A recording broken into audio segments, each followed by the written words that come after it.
we are coming before you with a grave heart. Lord, the day your second coming is very short, and let us get ready. We pray that your outpouring of your Spirit on us. In Jesus' name we pray. Amen. Today we are going to study about the agony and self-sacrifice of Jesus for the sinners.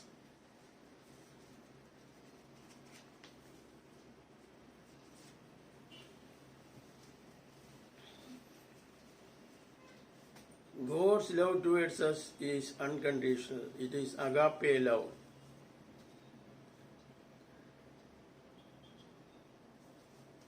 But God commended His love towards us while we were sinners. Christ died for us. Romans 5:8. We were unthankful and stiff-necked rebels and were outside the commonwealth of Israel. And we were destined to die. Matthew 4:15. The land of Zebulun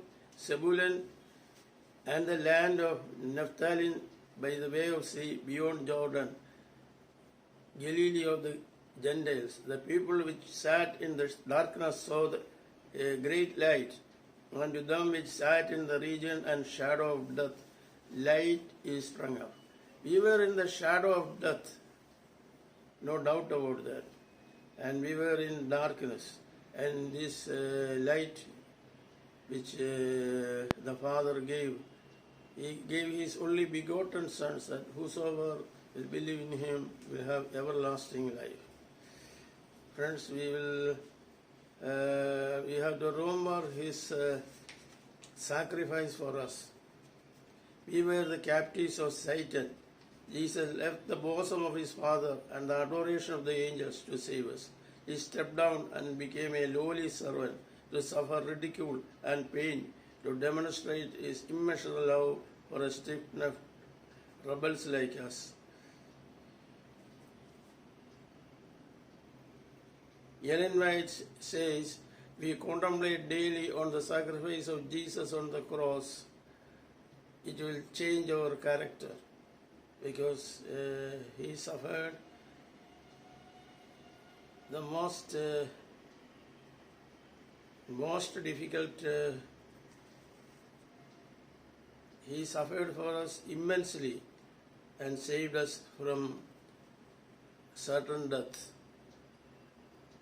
The Spirit of the Lord is upon me because He hath anointed me to preach the gospel to the poor, and He has sent me to heal the brokenhearted, to preach deliverance to the captives, and recovering sight of the blind, to set them at liberty them that are bruised.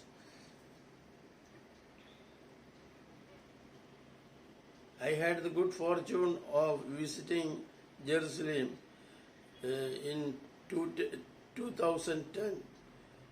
I saw the marketplace where Jesus was ridiculed and publicly beaten 39 times in front of a jeering and insulting crowd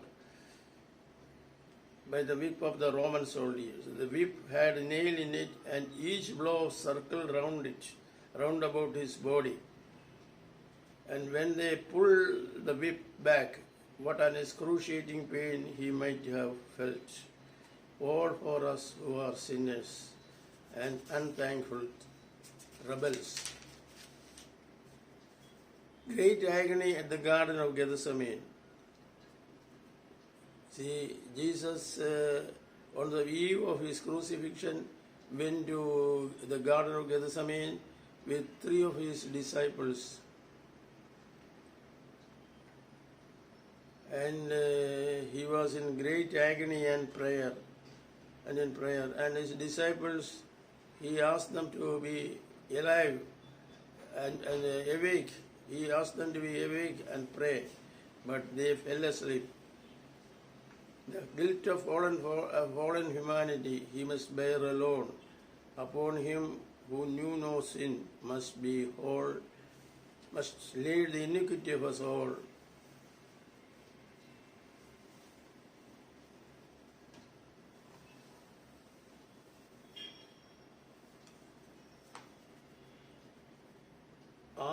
Christ felt his unity with fathers broken up. He feared that in his human nature he would be unable to endure the coming conflicts with the powers of darkness. In the wilderness temptation, the destiny of the human race had been at stake. Christ was then conqueror.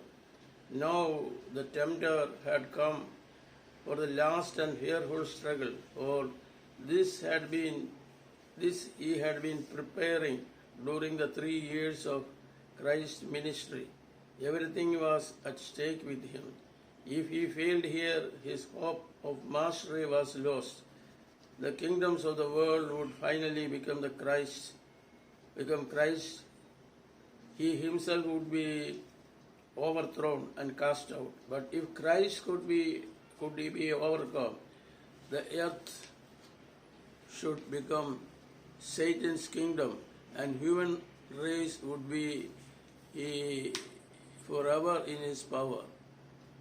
With the issues of the conflict before him, Christ's soul was filled with the dread of separation from God. Satan told him that if he became a surety for a sinful world, the separation would be eternally. He would be identified with Satan's kingdom and would never more be one with God. And Satan told him, yet one of your most zealous followers will deny you all, and all forsake you. Christ's whole being abhorred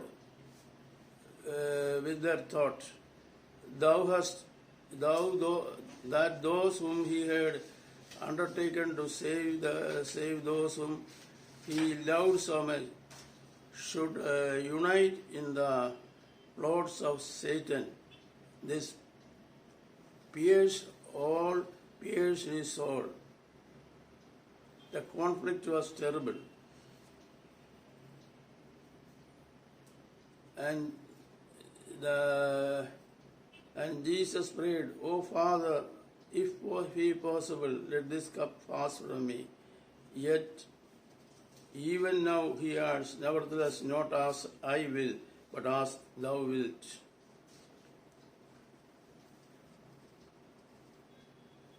The human heart longs for sympathy in suffering. The longing Christ felt to the very depths of his being. In the supreme agony, his soul, he came out to his disciples with a yearning desire to hear some words of comfort from those whom he had so often blessed and comforted. He had so often blessed and comforted and shielded in sorrow and distress. Terrible was the temptation to let the human race bear the consequences of its own guilt while he stood innocent before God. If he could only know that his disciples understood and appreciated this, he would be strengthened. Just before he bent his footsteps to the garden, Jesus had said to his disciples, "All you shall be offended because of me this night." They had given him the strongest assurance that they would go with him to prison and to death. The disciples awakened at the voice of Jesus, but they hardly knew him. His face was so changed by anguish. Addressing Peter, Jesus said, "Simon, sleepest thou? Couldst not thou watch 1 hour? Watch ye and pray." Again, the Son of God was seized with superhuman agony. and fainting and exhausted, he staggered back to the place of his former struggle. His suffering was even greater than before. As the agony of the soul came up on him, he said to us, as it were, great drops of blood falling down to the ground. Now he was like a reed beaten and bent by the angry storm.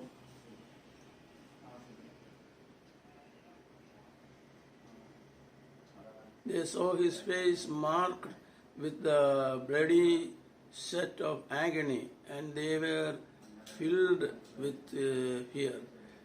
His anguish of mind they could not understand. His visage was so marked more than any man, and his forms more than any sons of men. The awful moment had come, that moment which was to decide the destiny of the world. 3 times he uttered the prayer. 3 times his humanity shrunk from the last crowning sacrifice. But now the history of the human race comes up before the world's Redeemer.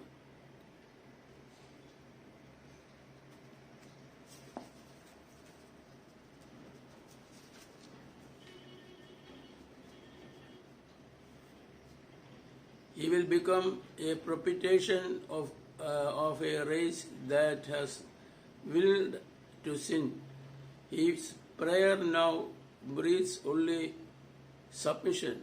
If this cup may not pass away from me, except I drink it, thy will be done, he said. But God suffered with his son. Angels beheld the Saviour's agony. They saw that the Lord, encroached by legions of satanic forces, his nature weighed down, and with a shuddering and mysterious dread, there was silence in heaven. No harp was touched. Could mortals have viewed the amazement of the angelic host as in the silent grief they watched the Father separating from his beams of light, love, glory from his beloved Son. They could better understand how offensive in his sight sin is. Desire of Ages 693.2.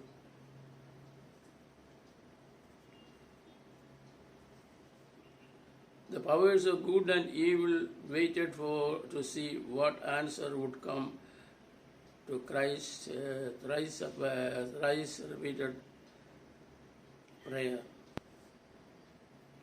The angel came not to take up the cup from the Christ's hand, but to strengthen him to drink it with the assurance of the Father, of his Father's love. He came to give power to the divine human suppliant. He pointed him to the open heavens, telling him of the souls souls that would be saved as the result of sufferings. He assured him that his Father is greater than and more powerful than Satan, that his death would result in the utter discomfiture of Satan, and that the kingdom of this world would be given to the saints of the Most High. He told him that he would see of the travail of his soul and be satisfied, for he would see multitude of the human race saved, eternally saved. Desire of Ages, page 693.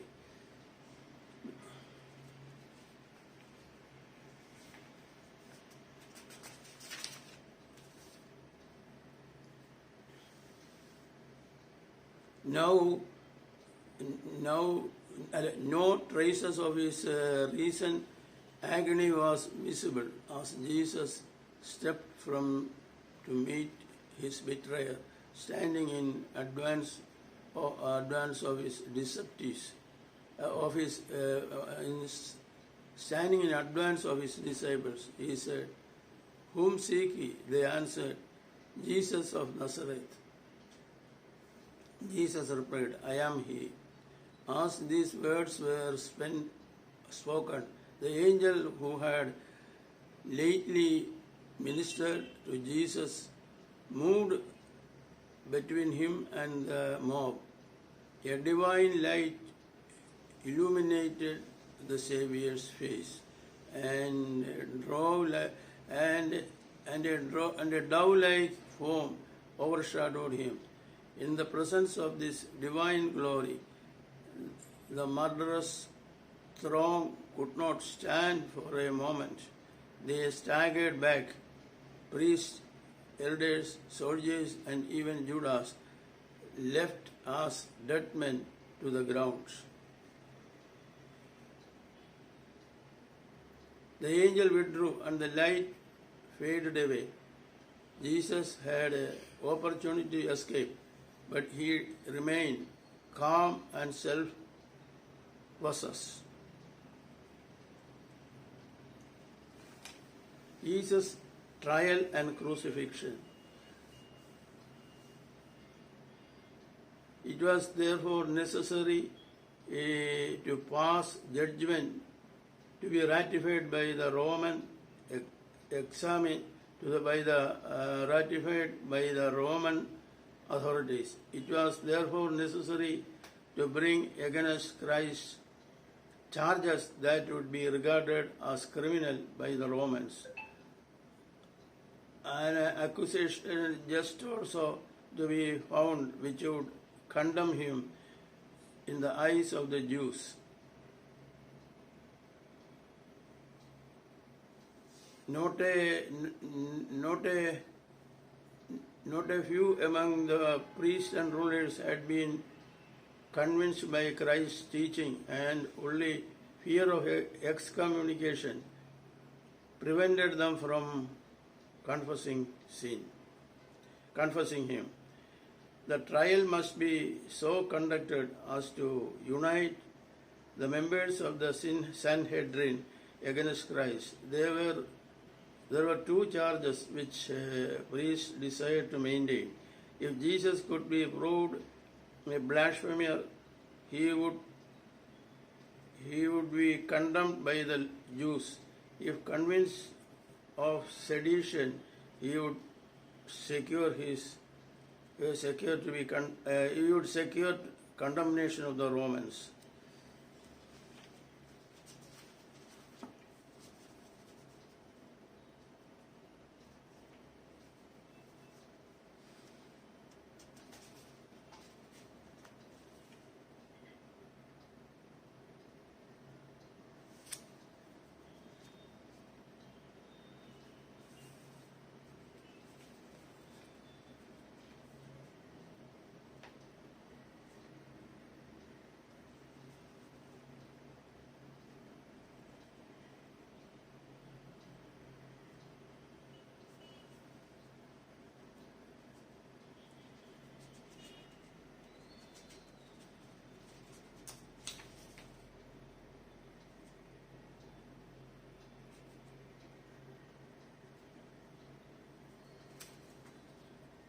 Again, if the trial and execution were not brought about at once, there would be a week's delay on account of the celebration of the Passover.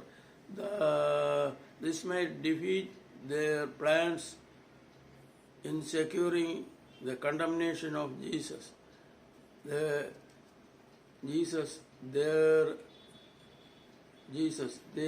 depended largely upon the clamor of the mob. Many of them, the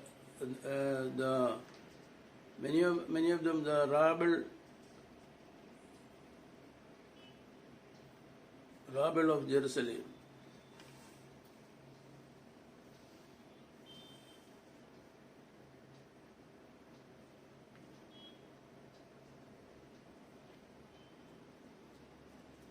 false witness had been bribed to accuse Jesus of inciting rebellion and seeking to establish a separate government. But they all failed. At last, Caiaphas, raising his right hand towards heaven, addressed Jesus in the form of a solemn oath. I adjure thee by the living God that thou tell us whether thou be the Christ or be the Christ, the Son of God. This appeal Christ could not remain silent.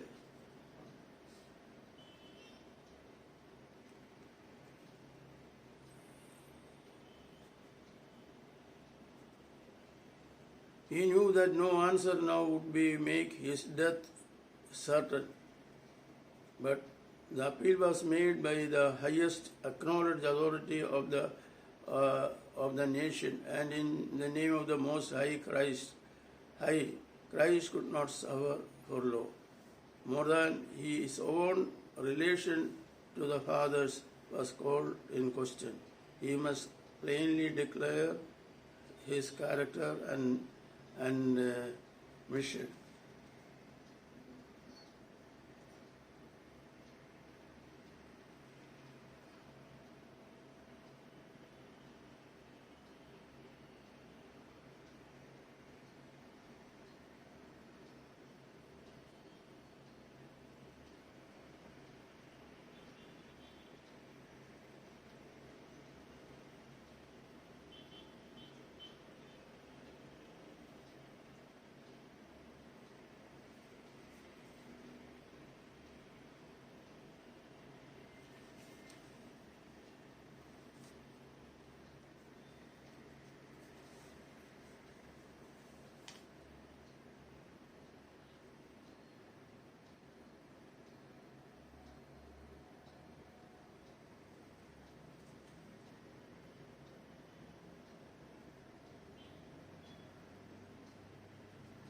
Hereafter, said Jesus, shall ye see the Son of Man sitting on the right hand of power and coming in the clouds of heaven.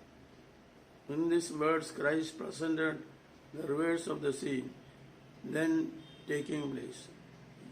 He, the Lord of life and glory, would be seated in the God's right hand. He would be the judge of all earth, and from his decision there could be no appeal. Then their secret thing would be set in the light of God's countenance, and judgments be passed upon every man according to as he needs. The words of Christ startled the high priest. The thought that there was no resurrection of the dead, when all would stand at the bar of God, so to be rewarded according to their works, was a thought of terror to the Caiaphas. He did not wish to believe that in future he would receive sentence according to his works.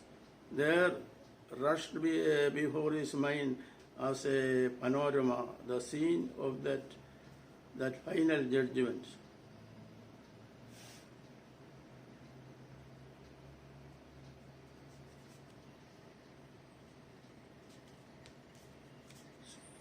Jesus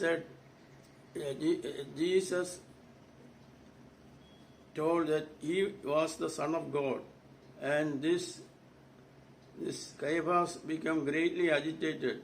He rent his robe, and rending a robe means that he is no longer worthy to be a priest, high priest, and his sentence has been given by that oath, by that token.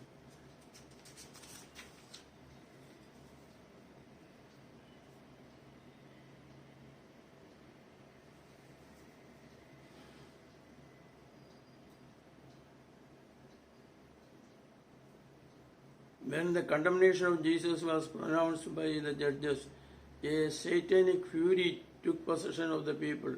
The roar of a voice was like that of the wild beast. The crowd made a rush toward Jesus, crying, "He is guilty, put him to death."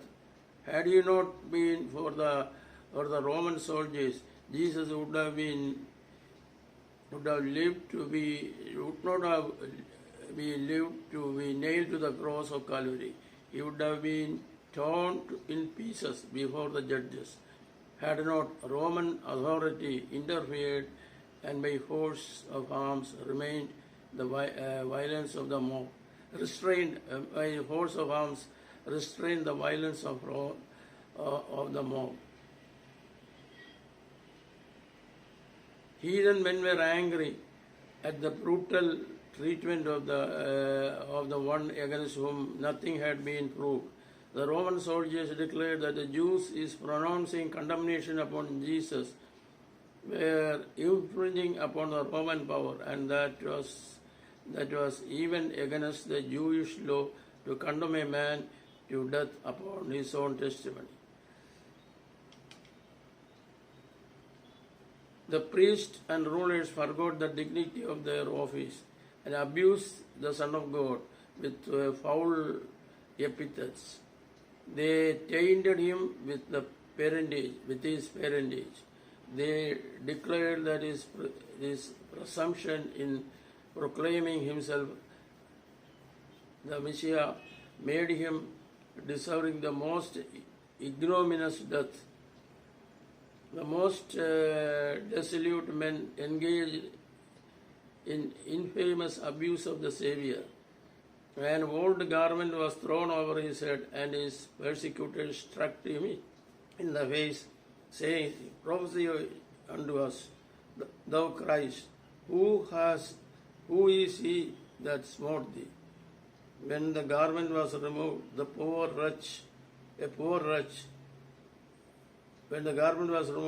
poor wretch spat on his face. Desire of Ages, 7:15.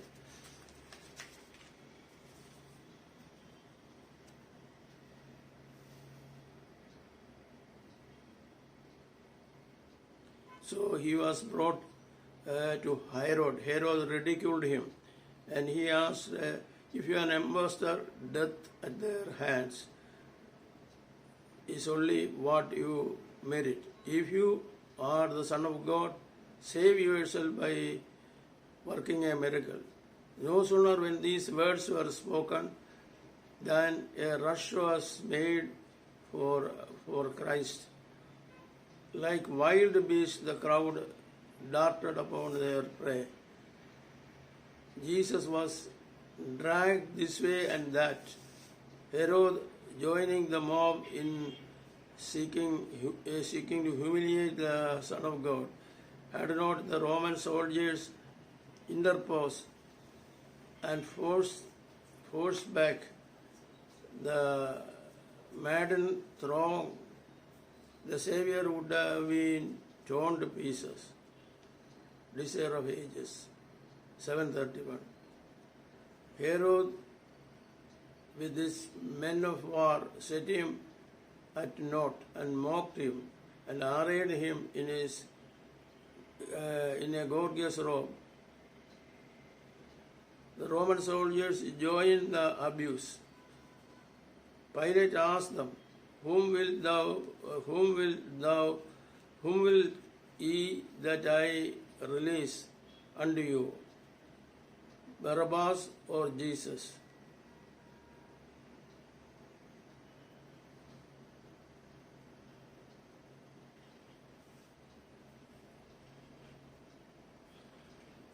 And the soldiers led him away into hall called Praetorium, and they called together the whole band, and they clothed him with purple and platted a crown on his throne and put it about his head and began to salute him, "Hail, King of the Jews!"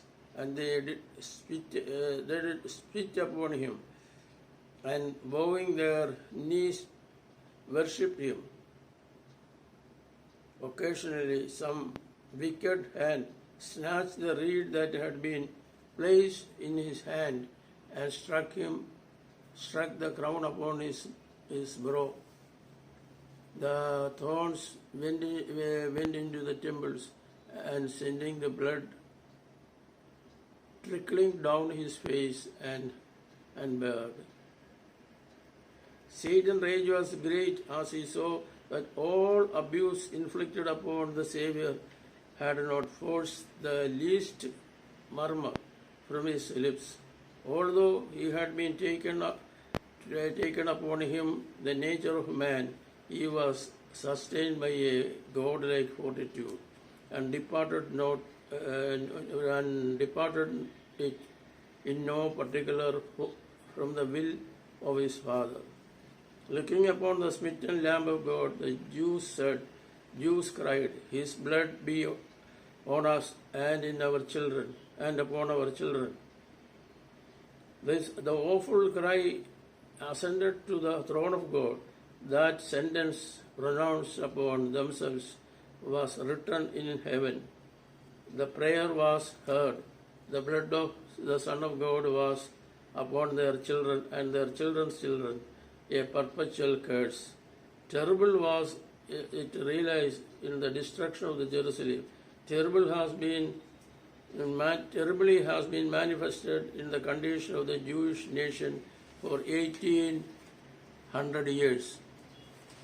Jews, a branch severed from the vine, a dead, fruitless branch to be gathered up and burned from the land to land throughout the world, from city to city, dead in trespass and sins.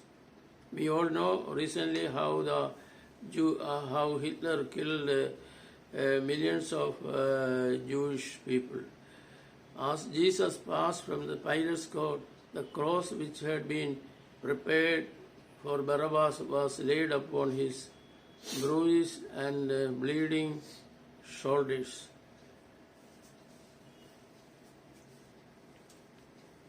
From Pilate he had been sent to Herod and then sent again to Pilate. From insult to renewed insult, that the mockery to mockery, ties tortured by the scourge, all that might had seen utter scene of a character to try the soul of man to the uttermost. The crowd that followed the Savior saw his weak and staggering steps, but they manifest no compassion. They taunted and reviled him because he could not carry the heavy cross. Again the burden was laid upon him, and again he fell fainting to the ground. His persecutors saw that it was impossible for him to carry his burden further. Then they were puzzled to find someone who would bear the humiliating load. The Jews themselves could not do this because the defilement would prevail. And a stranger, Simon, he was called to take the cross for Jesus. But now a few had shouted his praise because of his because it was popular to do so a few days before, when he was marching through the city of Jerusalem. Now they began to, now they are turned around and they began to say, crucify him. When Christ rode onto Jerusalem, then the hopes of the disciples had been raised to the highest which they had pressed close about their master, feeling that it was a high honor to be connected with him. Now in his humiliation, they followed him at a distance. Arriving at the place of execution, the prisoners were bound to the instruments of torture.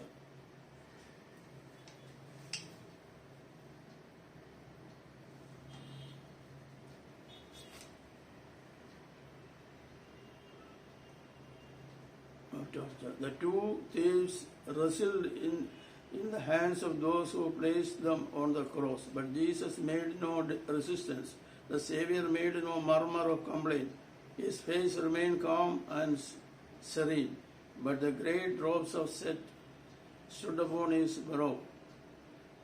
There was no pitying hand to wipe the death due from his face, nor words of sympathy and unchanging fidelity to stay his human heart. While the soldiers were doing their fearful work, Jesus prayed for his enemies, "Father, forgive them, for they know not what they do." As soon as Jesus nailed to the cross, it was lifted by strong men and with great violence thrust into the place for it. This caused the most intense agony to the Son of God. Pilate then wrote an inscription in Hebrew, Greek, and Latin and placed it upon the cross above the head of Jesus. It read, "Jesus of Nazareth, the King of the Jews, by them worthy of death." The priests had overreached themselves. Caiaphas had declared it is expedient for one man should die to save the nation.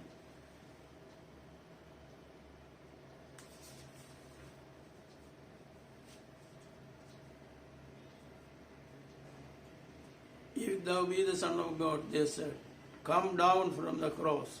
Let him save himself. If he be Christ, the chosen God in the wilderness." And Satan with his angels in human form was present at the cross. The arch friend and his host were cooperating with the priests and rulers.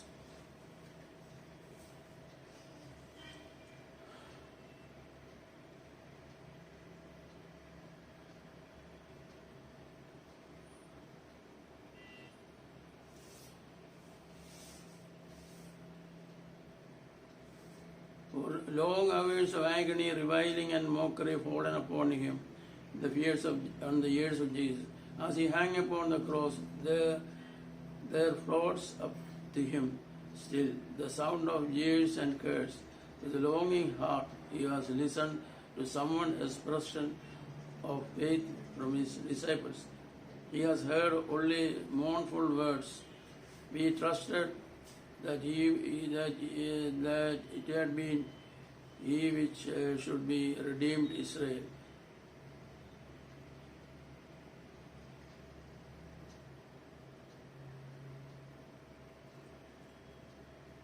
See, the thief on the cross.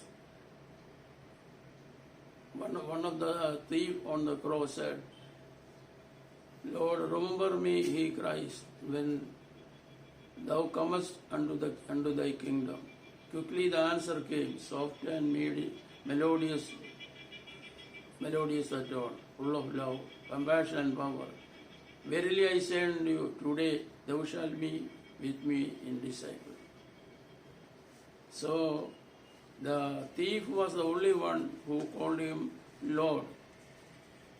See, during that crisis time, before and afterwards, the people called him Lord. So it was just such a sweet voice for the Lord who was suffering.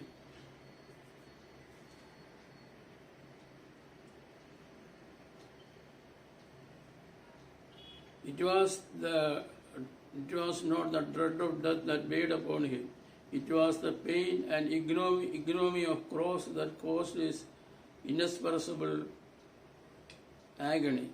Christ was the prince of sufferers, but his suffering was from a sense the malignity of sin, knowledge that that through familiarity with evil, man had become blinded to its enormity.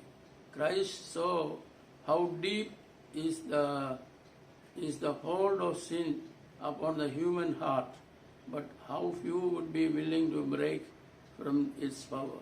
He knew that without help from God, humanity will perish, and he saw multitudes perishing within reach of an abundant help.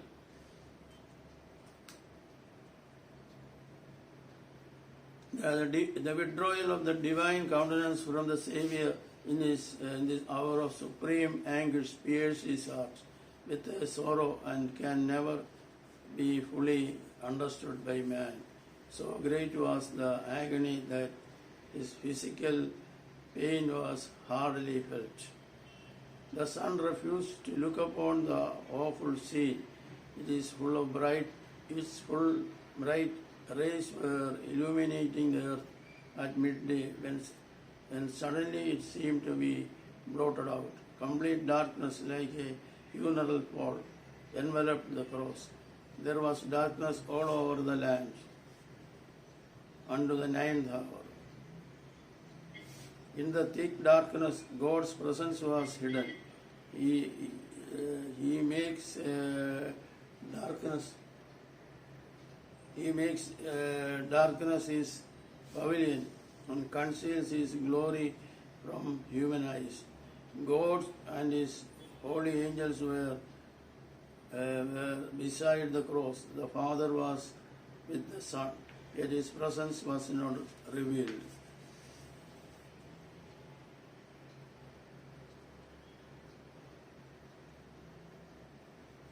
But as the hour went by, Jesus appeared to all abuse heaped upon him, and terrible fear came to the traitor that he had sold his master in his death.